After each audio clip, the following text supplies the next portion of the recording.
মৌলা আলী মহানবী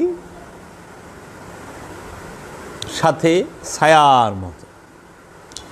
তাই আমরা জানি পাক পাঞ্জাতন 5 জন লইয়া, পাক পাঞ্জাতন 5 জন না 6 জন লইয়া,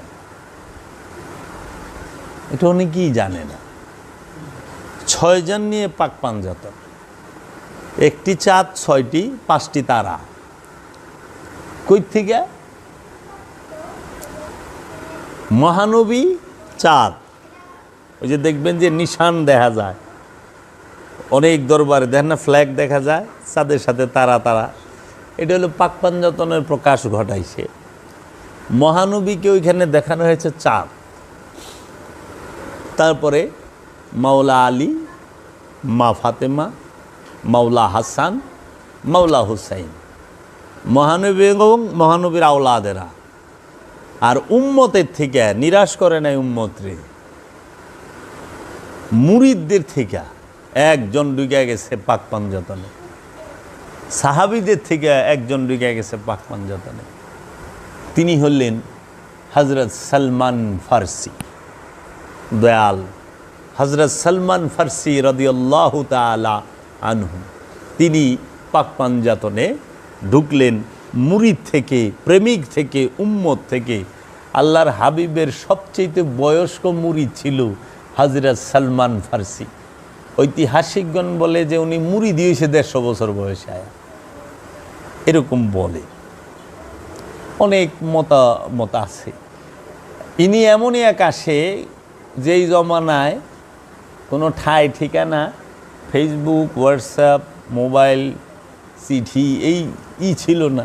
সেই জমানায় তিনি ইরান থেকে গান শুনতে শুনতে, হাঁটতে হাঁটতে আল্লাহর রসুলের কাছে মদিনায় এসে উপস্থিত। কি এমন কর্ম করছিল হযরত সালমান ফারসি, যে কর্মের কারণে তিনি পাক পাঞ্জাতনের ভেতরে ঢোকার সুযোগ পেলেন? কি এমন কর্ম ছিল তা? তিনি কি অনেক নামাজ পড়ছেন? হযরত আবু বকর সিদ্দিক ঢুকতে পারল না পাক পাঞ্জাতনে, হযরত ওমর রাদিয়াল্লাহু তাআলা আনহু ঢুকতে পারল না পাক পাঞ্জাতনে, জিন্নুরাইন হযরত উসমান ঢুকতে পারলেন না পাক পাঞ্জাতনে, হযরত জিন্নুরাইন উসমান রাদিয়াল্লাহু তাআলা আনহু ঢুকতে পারলেন না পাক পাঞ্জাতনের ভিতরে।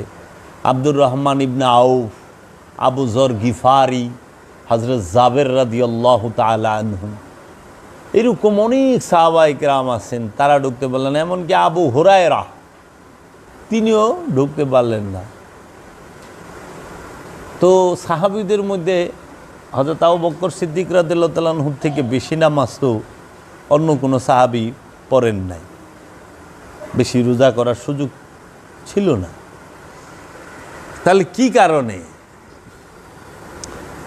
এই যে ইবাদত, এটা কইরা সালমান ফারসি বাবায় পাক পাঞ্জাতনে ঢুকে নাই? এবাদতের সাথেই আরেকটা জিনিস কইরা ঢুকছে সে। এবাদত তো করছেই, কিন্তু আরেকটা আছে, সেটাকে বলা হয় ইশক, জুনুন, মুহাব্বত, উলফাত। হযরত সালমান ফারসি রাদিয়াল্লাহু তাআলা আনহুর দাড়ি মুবারক অনেক লম্বা ছিল, মুজ দাড়ি লম্বা ছিল। এই যে আমরা যেরকম মজ্জবি হালে দেখি, মালাং হালে দেখি অনেককে, ওনার এই লম্বা দাড়ি মুবারক দিয়ে একদিন এই বৃদ্ধ হযরত সালমান ফারসি রাদিয়াল্লাহু তাআলা আনহু মহানবীর কন্যা সাইয়েদনা মা ফাতেমাতুজ জাহরা আলাইহিস সালাতু ওয়াস সালামের ঘরের উঠান ঝাড়ু দিছিল নিজের দাড়ি দিয়ে। বুঝছেন? আল্লাহর হাবিব তাকায়া দেখছে।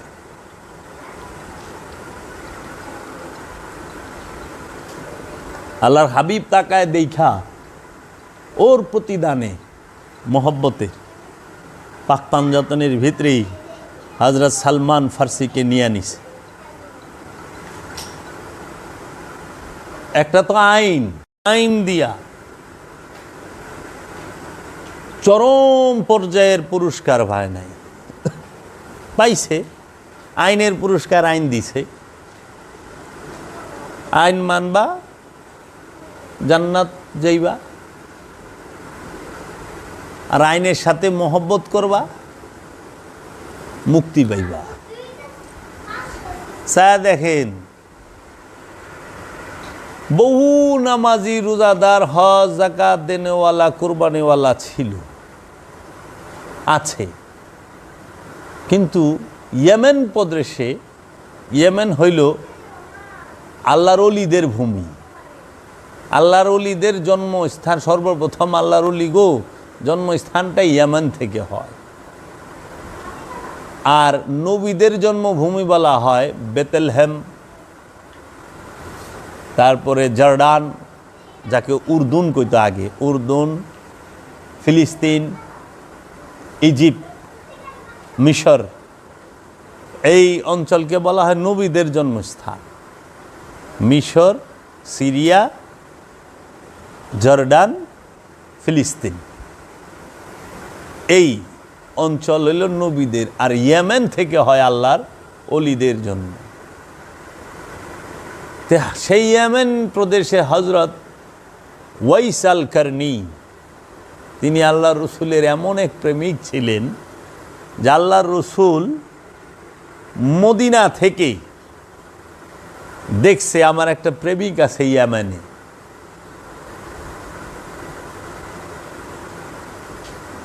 কত নামাজি, কত রোজাদার, কত হাজি, কত জাকাত দেনেওয়ালা, যত কুরবানিওয়ালা আছে, কিন্তু সবার কপালে আল্লাহর হাবিবের জুব্বা মুবারকটা নসিব হইল না।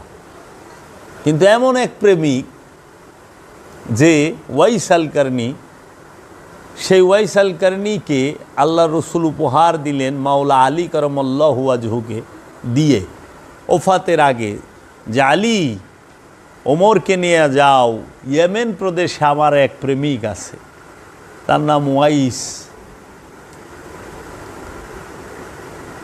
কারনি, ওয়াইস আল কারনি, তুমি তাকে আমার এই জুব্বা মুবারকটা উপহার দিবে, তাকে দেখে আসবে।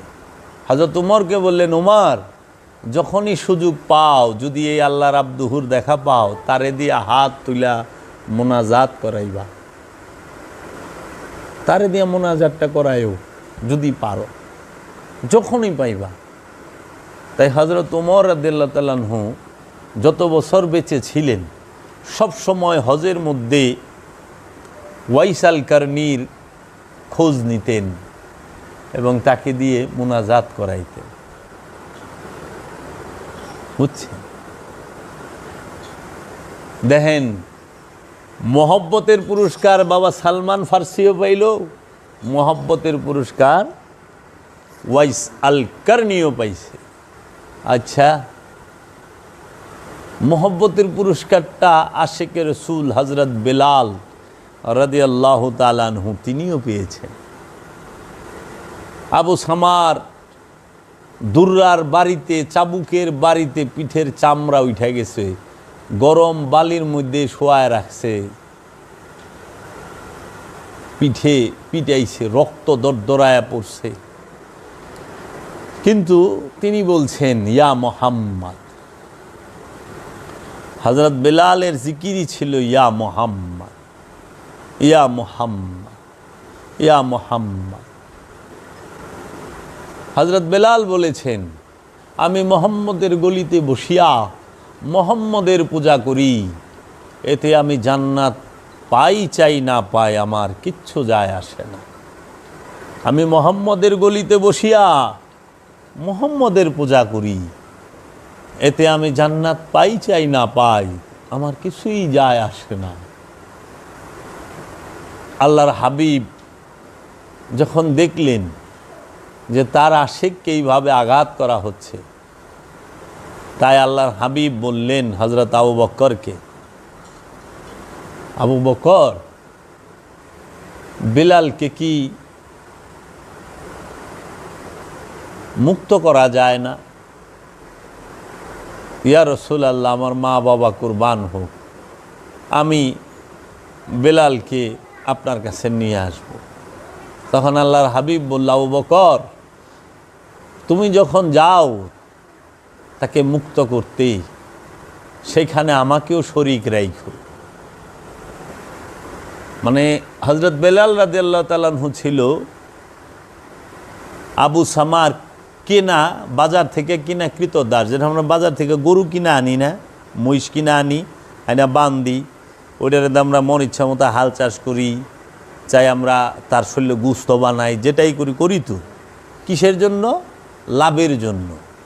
ঠিক আবু সামা এরকম এই আফ্রিকার আবু সিনিয়ার, এই আফ্রিকার যে নিগ্রো কালো মানুষ, তাদেরকে থেকে একদম পিট্টা পাট্টা একজন জোয়ান তাগড়া দেখা হযরত বেলাল রাঁধছে।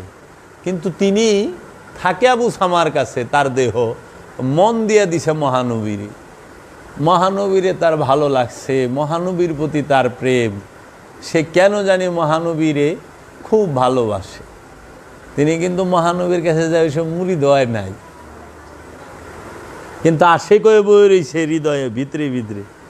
আর দুইটা মুরিদ হয় নাই তখনও যায় মুখে, কিন্তু আশে কয়ে বয়ে রয়েছে যে ডাকে ইয়া মোহাম্মদ, ইয়া মোহাম্মদ, ইয়া মোহাম্মদ।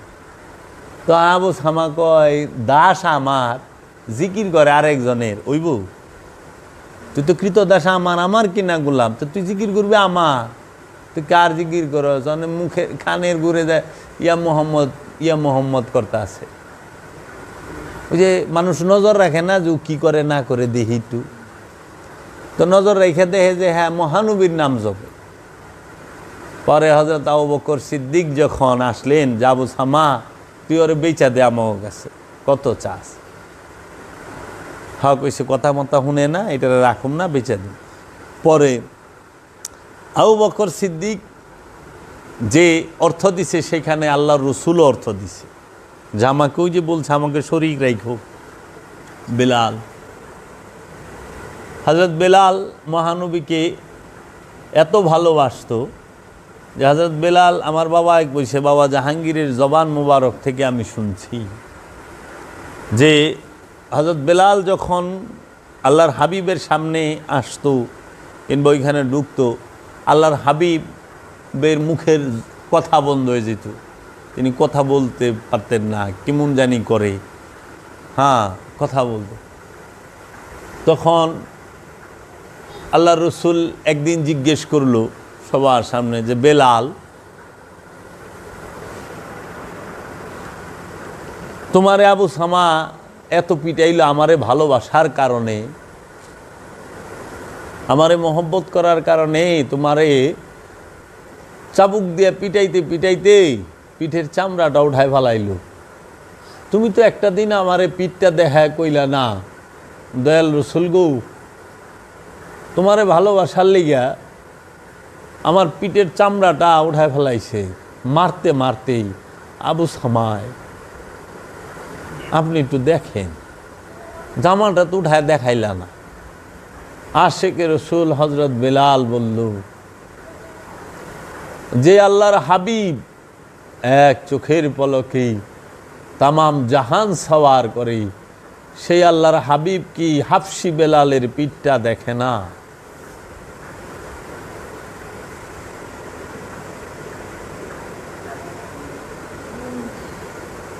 সেই আল্লাহর হাবিব কি হাফসি বেলালের পিঠ দেখে না?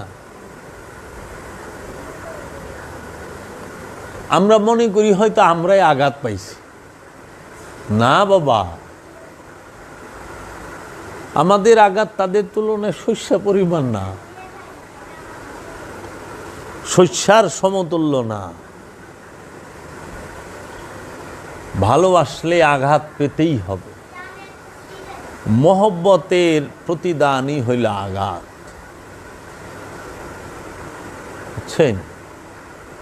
ফুলের মালা পরনের আগে জুতার মালা পরতে হয় তাদের, যারা প্রেম করে। প্রেমিকের সার্থকতা হইল যখন সে গলায় জুতার মালা পরে। তারপরে দেখবেন প্রেমিকরে ফুল দিয়া ঢাইকা রাখে। এখন কি প্রেমিক ওয়াইসাল কারনি তার রওজা মুবারকটা ফুল দেয়া ঢাকা থাকে না? কিন্তু ওই সময় কইতো হযরত ওমর জিজ্ঞেস করছে, হযরত ওমর জিজ্ঞেস করছে ইয়ামানের মানুষরে যে তোমরা কি ওয়াইস আল কারনীকে চিনো? কয়ে হ্যাঁ। আমরা তার সাক্ষাতের জন্য যাব। কয়ে ওরে কেনা চিনে? আমরা যদি আসি ওয়াইস কারনী কান্দে, আর ওয়াইস কারনী আমরা যখন কান্দি ওয়াইস কারনী হাসে। এইরকম তো এর সাথে দেখা করার কি আছে? আল্লাহর রসুল মদিনা মুনাওয়ারাত থেকে দেখলো ইয়ামেনে তার আশেপাশে, আর ইয়ামেনে তার সাথে বৈশা রয়েছে যারা, তারা বুঝতে পারলো না যে এই ইয়ামেনের মধ্যে মুহাম্মদ সাল্লাল্লাহু আলাইহি ওয়াসাল্লামের নূরের রূপ লয়ে বয়ে রয়েছে। তিনি যে আল্লাহর আব্দুহু, আল্লাহর রসুলের এক রূপ, আল্লাহর রসুলের এক নূরের রূপের নামই ওয়াইস আল কারনী, যার থেকে এই ইলমে তাসাউফ, এই সুফিবাদ, এই সুফিয়ানে কেরাম, আল্লাহর ওলিরা আসছেন। তিনি মাওলা আলীর জন্য জীবন দিয়েছেন। তারে কুবায়াক আসছে মুয়াবিয়া। আচ্ছা, সিফফিনের যুদ্ধেই মাওলা আলীর পক্ষ হইয়া দাঁড়াইছিল ওয়াইস আল কারনী এবং হযরত আবু হুরায়রা, ইনারা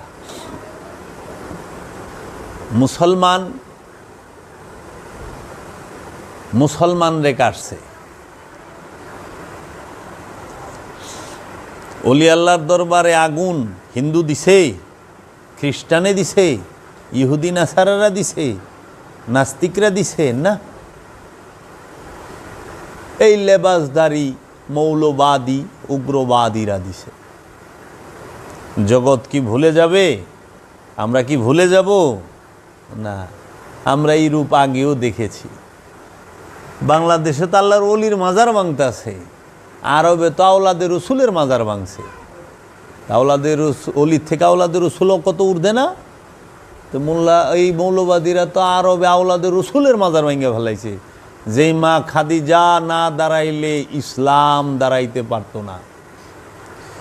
ইসলামের মধ্যে সবচেয়ে বেশি সম্পদ যে ব্যয় করেছে, ইসলামের মধ্যে সবচেয়ে বেশি সম্পদ যে ব্যয় করছে এবং সবচেয়ে বেশি যে পরিশ্রম করেছেন, জান দিয়া, মাল দিয়া, জীবন দিয়া, যার কুরবানি মতো কুরবানি সারা জগতের সব এক সাইড করলেও হবে না, মা খাদিজা নিজে পরিশ্রম করেছেন ইসলামকে প্রচারের জন্য, দিনকে ফেলাইবার জন্য। আল্লাহ রসুল যেখানেই বক্তব্য দিতেন মা খাদিজা দাঁড়ায় থাকতো পাশে, কারণ মা খাদিজার সামনে কেউ আয়া কইব এই ক্ষমতা নাই, কারণ উনি জাজিরাতুল আরবের সেরা ধনী।